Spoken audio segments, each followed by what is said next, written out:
La semaine prochaine, je dois aller faire l'enterrement de ma petite maman au village. Et à certains de mes amis et frères, je leur dis, bon, quand je leur annonce la nouvelle, je leur dis, j'espère que tu vas pleurer. Hein? Je commence à, je vais pleurer. Tu vas pleurer. Mais au village, aujourd'hui, quand on dit que quelqu'un a pleuré, aujourd'hui au village, on sait ce que ça veut dire. Ce n'est pas celui qui se met derrière la maison pour appeler tous les ancêtres. C'est celui qui met la main dans la poche. C'est lui qui a pleuré. Toi qui vas te mettre derrière la maison pour couler les larmes toute la journée, tu n'as rien fait. Pourtant, tu es en train de pleurer. Bon. Les derniers éléments que je vais effleurer, monsieur le directeur, avec votre permission, je suis heureux que vous soyez là pour nous écouter. C'est la communication.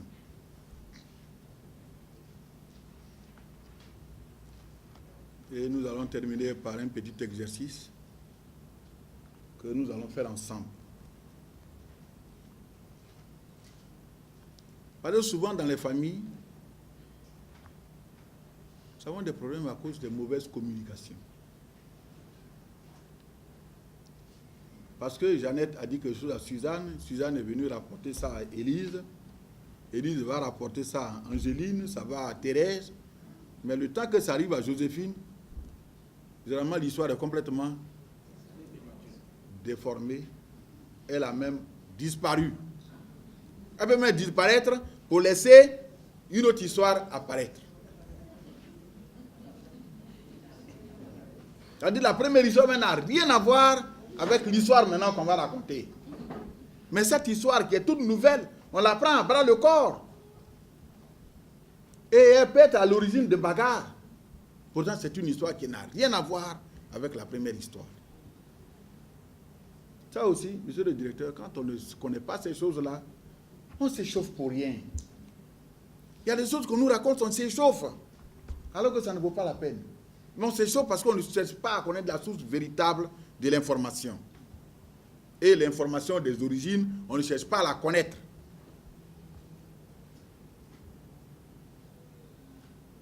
Donc, en attendant d'arriver à les séminaires véritables, je voudrais, avec votre permission, qu'on termine avec ce petit exercice qui va nous rendre joyeux.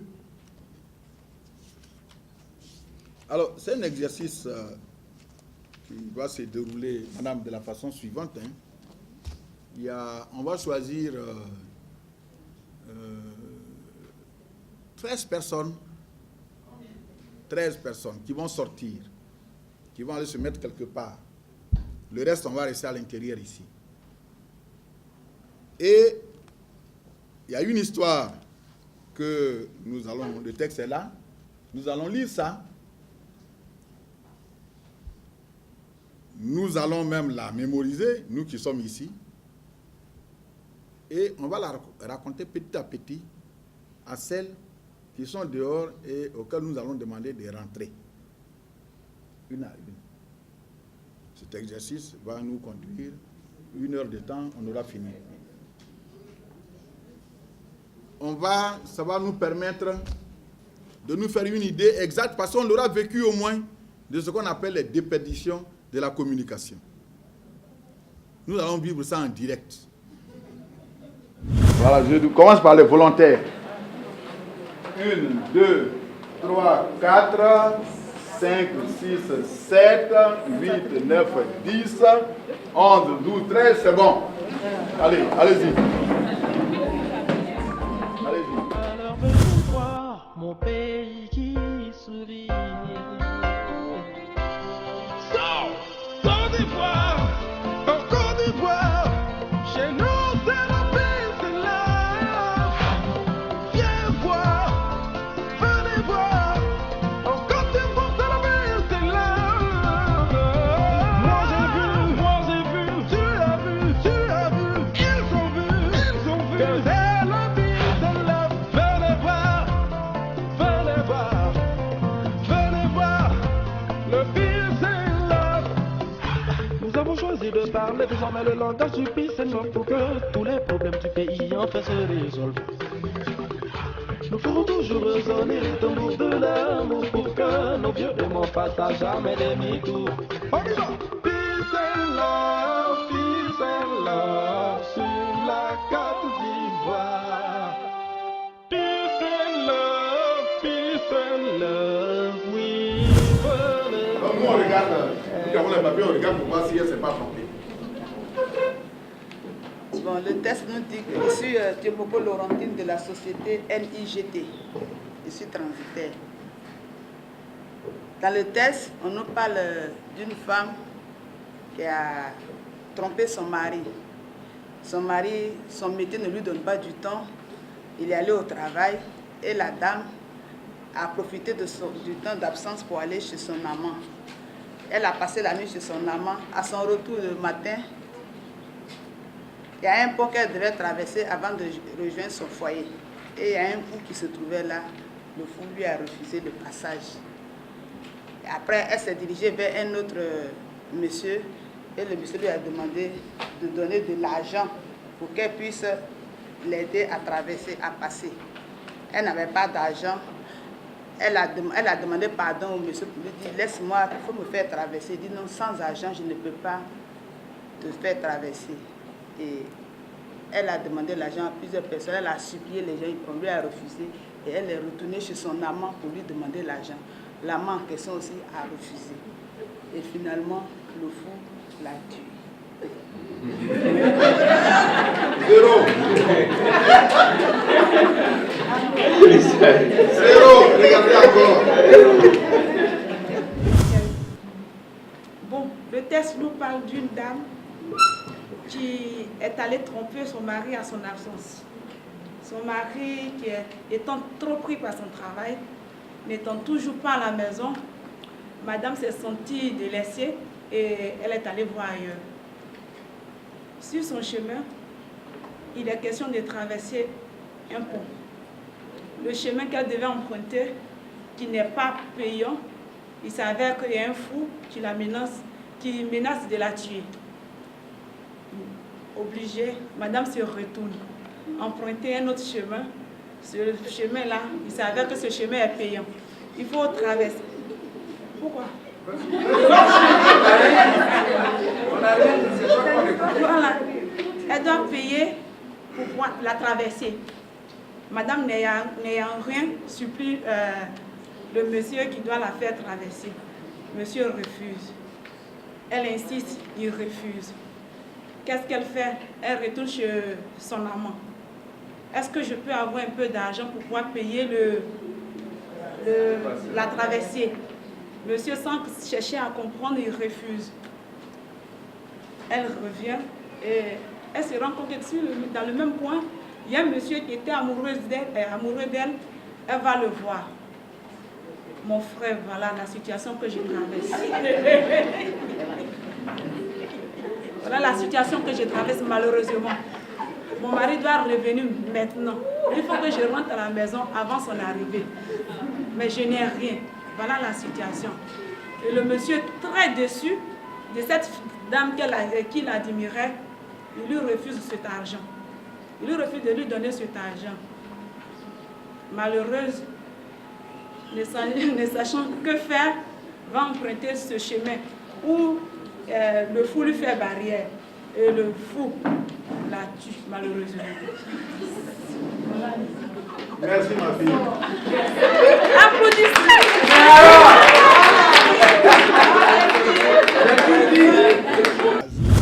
Il y a des omissions, il y a l'expression d'état d'âme qui ne sont pas dans le texte. Hein? C'est ça que nous voyons. Donc nous apprenons déjà que quand quelqu'un raconte un texte, lui-même il y a ces états d'âme qui viennent grossir le texte. Voilà, comme s'il était impliqué. C'est ça qu'on voit déjà. Mais vous avez vu le but des exercices, il faut qu'on trouve une dame qui raconte le texte parfaitement. Parce qu'elle doit raconter ça à la première qui va venir. C'est ça l'exercice. Elle raconte ça à la première qui va venir. Et celle-là, on va lui demander de raconter à la deuxième qui va venir. Ainsi de suite jusqu'à ce que les 13 montent ici. Donc il faut qu'on trouve quelqu'un qui mémorise bien le texte pour le rendre. L'histoire d'une dame qui vivait avec un mari très pris par son métier et qui pour cela l'a délaissé. Elle s'est laissée séduire par un monsieur qui habitait au-delà d'une rivière. Et au petit matin, elle devait rentrer avant l'arrivée de son mari. Au niveau du pont, elle a trouvé un fou qui l'empêchait de traverser. Elle s'est adressée alors à un passeur, quelqu'un qui avait donc l'habitude de faire passer les autres, donc payant, si les passeurs c'était payant. Malheureusement, elle n'avait pas d'argent. Elle est retournée chez l'amant pour avoir cet argent. L'amant n'a pas accepté de donner l'argent, sans explication d'ailleurs. Elle est allée chez un ami, homme célibataire, qui avait l'habitude de lui faire des avances et qui l'admirait, qui l'idéalisait. Celui-ci a refusé de lui donner cet argent. Elle est donc retournée pour une autre tentative qui n'a pas marché et le fou l'a tuée.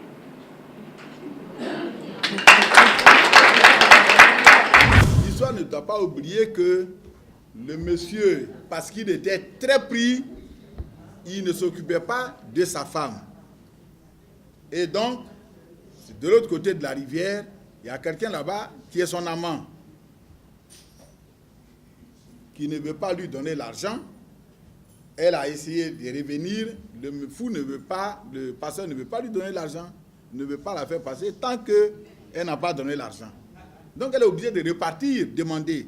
Là, il y a deux personnes maintenant. Première personne, l'amant. Deuxième personne, un copain qui l'aimait beaucoup, qui lui reprochait ces machins, que ce n'est pas une femme respectable, ne doit pas faire des choses comme ça. Donc, il refuse de lui donner quoi que ce soit. Elle n'a rien.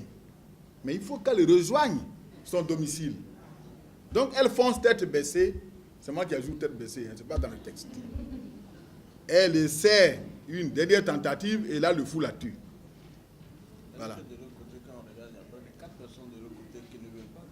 De l'autre côté, donc, elle a affaire à combien de personnes? Elle a affaire au fou, elle a affaire au passeur, elle a affaire à l'amant et elle a affaire au copain. Il ne faut pas oublier les quatre là. Le mari, lui, de l'autre côté, c'est la cinquième personne. Voilà. Il ne faut oublier aucun des personnages. Et chacun a son rôle. Vous écoutez. Une jeune dame mariée, délaissée par son mari à cause de son travail. Cette jeune dame va se trouver un amant, quelqu'un qui peut lui faire ce qu'elle veut. Ah. Oui, c'est qu'elle. Voilà.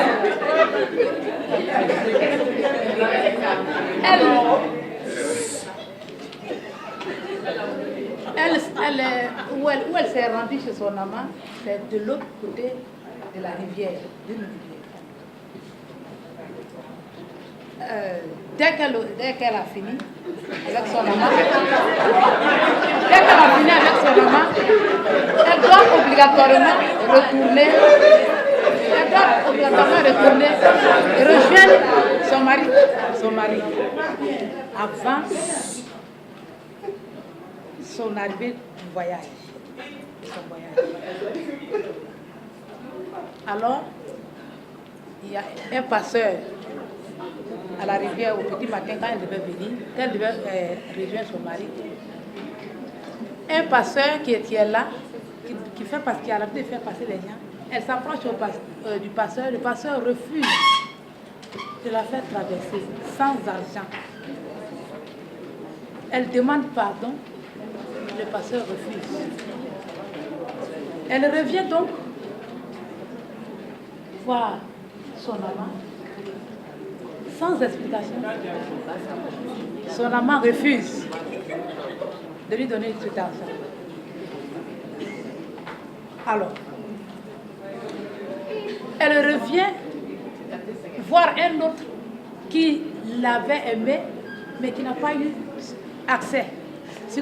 Il n'a pas eu de succès.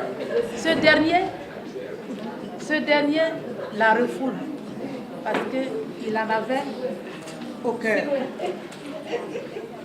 Et donc, la dame revient vers le pasteur. Le pasteur. La dame revient vers le pasteur qui refuse en vain. En tout cas, la demande de la dame est restée vaine. Alors, elle décide de passer, de traverser sans l'intervention de qui que ce soit. Et ainsi, un fou qui était là, la tue. Et qui est responsable?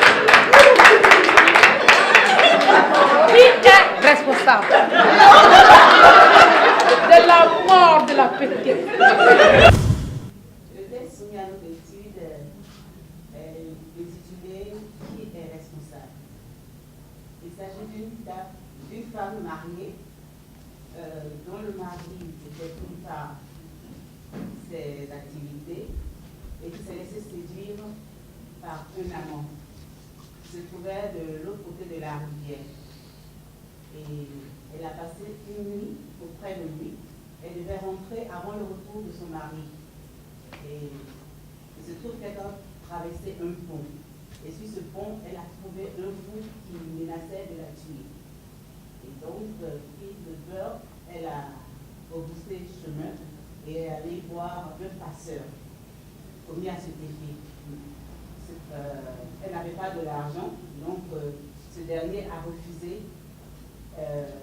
le passage. Elle s'est rendue chez son amant pour demander de l'argent pour pouvoir payer le passage. Et il se trouve que ce dernier, sans explication, a carrément refusé. Et dans la même zone se trouvait un admirateur.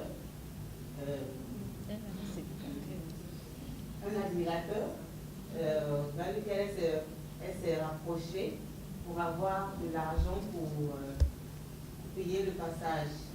Ce dernier a refusé et il était déçu de son comportement pendant la guerre. Et elle est repartie chez le passeur pour une dernière tentative, mais qui s'est avérée vaine. Et elle a pris la décision de passer le pont pour affronter le fou. Et c'est là que le fou l'a tué.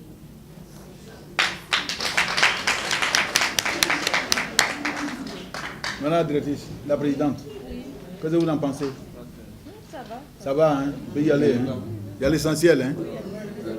Oui, il y a l'essentiel, hein? D'accord. Bon, donc, notre chérie va... Vous allez aller appeler vous-même quelqu'un de votre choix et vous lui annoncez que vous allez lui raconter une histoire telle qu'elle vous a été racontée fidèlement. Donc, vous lui demandez en même temps d'être très attentive parce qu'elle aussi, elle aura raconté la même histoire à quelqu'un d'autre. Donc, vous lui dites, moi, on m'a raconté une histoire, je vais te la raconter. Il faut être très attentive, il faut bien m'écouter parce que tu auras raconté ça à quelqu'un d'autre. C'est ça qu'il faut dire. Tu vas être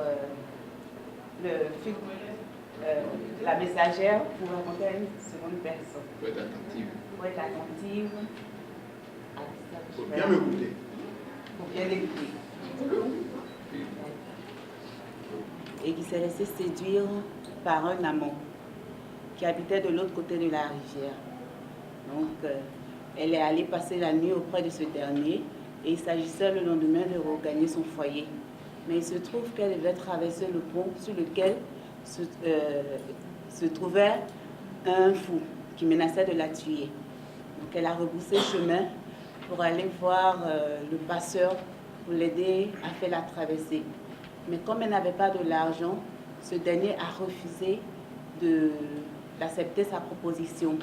Donc, sur ce, elle est repartie chez son amant pour demander de l'argent pour effectuer le passage, mais ce dernier a refusé sans explication. Il se trouvait que dans la même zone, elle avait un admirateur vers lequel elle se tournait pour avoir de l'argent également. Mais ce dernier, déçu par son comportement, a refusé.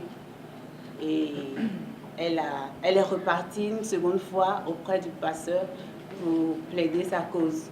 Mais ce dernier a également refusé. Donc, elle a pris la décision, sur ses entrefaits, de passer le pont et d'affronter le fou. Et quand elle a fait, le fou l'a tué.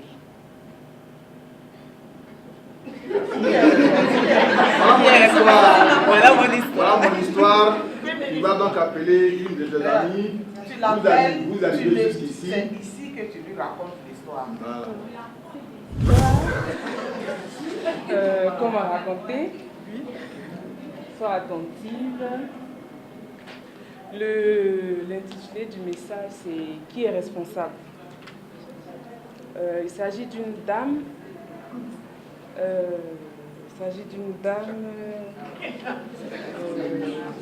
Bon, au fait, d'une dame mariée, au fait. Et son mari ne s'occupait pas bien d'elle. Voilà, donc elle a décidé d'aller passer la nuit chez son amant, qui était de l'autre côté de la rivière. Voilà, donc elle devait rentrer, je crois, avant l'arrivée de son mari, le soir. Voilà, quelque chose comme ça. Calmons-nous. N'oubliez pas, suivez. Elle devait rentrer avant l'arrivée du monsieur en question, de son mari. Il fallait traverser la rivière.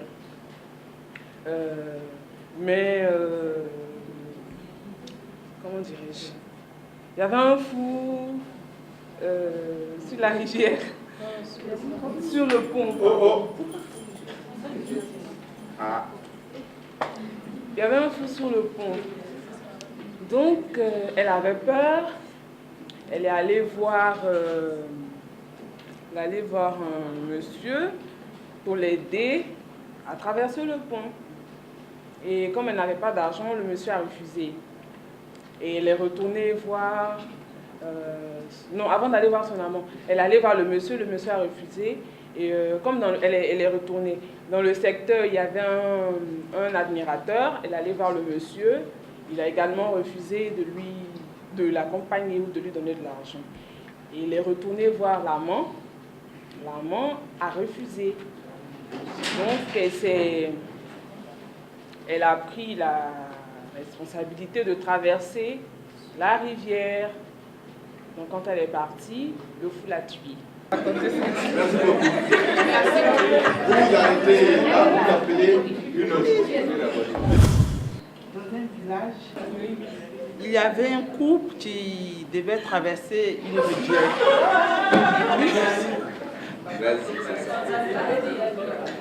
Et en fait, c'est un couple. Je ne me rappelle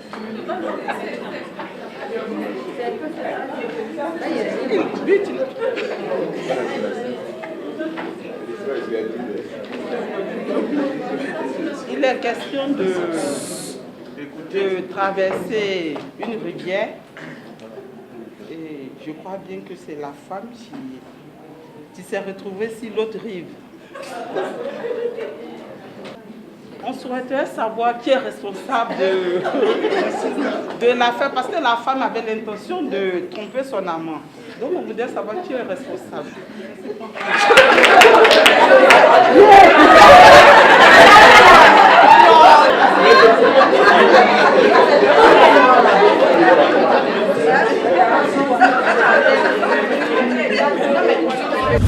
Je vais te raconter une histoire. C'est dans un village. Il s'agit d'une femme et un couple qui doit traverser la rivière. Et à un moment, la femme s'est retrouvée de l'autre côté de la rive. Son mari est resté de l'autre côté.